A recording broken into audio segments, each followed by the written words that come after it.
A mogoče poznate kakšno družino, ki res zelo potrebuje drva? Družino, ki bi jim to res omogočilo, mogoče bolj brezskrbne praznike. Se to morda krvi? Veseljak je namreč s podjetjem Pišek Vitli Krpan pripravil posebno, tokrat nekoliko bolj tako dobrodelno nagradno igro, ne? Toplina v domu za toplino v srcu. Midva zdaj telefonsko številko imava, računalnik je žrebal, kličeva v živo in čakava, kdo se bo oglasil na drugi strani. Telefon zvoni. Ja, prosim. Dober dan. Dobro jutro, dober dan. Dober dan. Janja in Nejc iz Veseljaka kličeva. Koga sva dobila na telefon? Branko Bohalec pri telefonu. Aha, gospod Branko, dajte nam povedati, v kater konc Slovenije sva pa midva poklicala? Juršince, Zagorce. O, lepo. Od Ptuja. Sporočamo vam, da so drva za zimo že pripravljena in sicer čakajo pred podjetjem Krpan.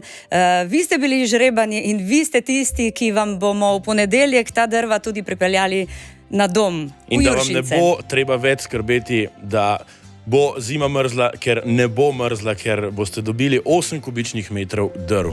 Takole, drage veseljaki in veseljaki, drve smo pripeljali, zahvalili smo se. Jaz mislim, da smo vsi zelo veseli, da nam je podjetje Krpan Vitli zelo takole prišlo nasproti in pomaga, tako da še enkrat vam hvala za tole solidarnost. Jaz vidim, da se tudi vi zelo dobro počutite. Zelo dobro, res prijetna toplina in res kako bom rekel, res grejejo dušo, srce, da bo res toplina prava dolgoročno. Gospod Branko, najprej še enkrat iskrene čestitke. Iskrene čestitke, dajte mi najprej povedati, kako se kaj počutite zdaj, ko ste dobili tele drve.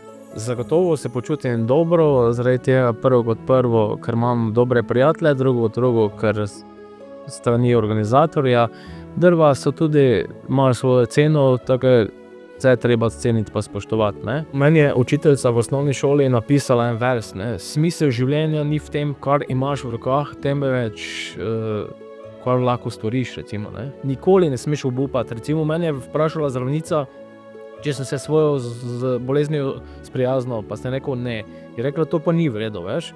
Sem rekel, gled, če bi se s tem sprijaznil, jaz več nikoli ne bi imel upanja. Ja še vedno imam, mogoče bo se zgodilo čutiš, mogoče donašli zdravilo za to, kakorkoli. Ne? Vedno imaš neko upanje, ki raste v tebe, ki ne obupaš dejansko. Vsi moramo nekako upati naprej. Danes so zelo težki časi na vseh področjih in dejansko moraš upati naprej, moraš nekako iti z življenjem naprej. Ne? Jaz bi se na radiju vsem prav lepo zahvalil, tudi Krpanu, vsem tem gostitelju, ki je to drvo organizira. Vsem iskreno hvala. Pa tudi še enkrat se zahvaljujem Marku, da me je prijavil na to akcijo.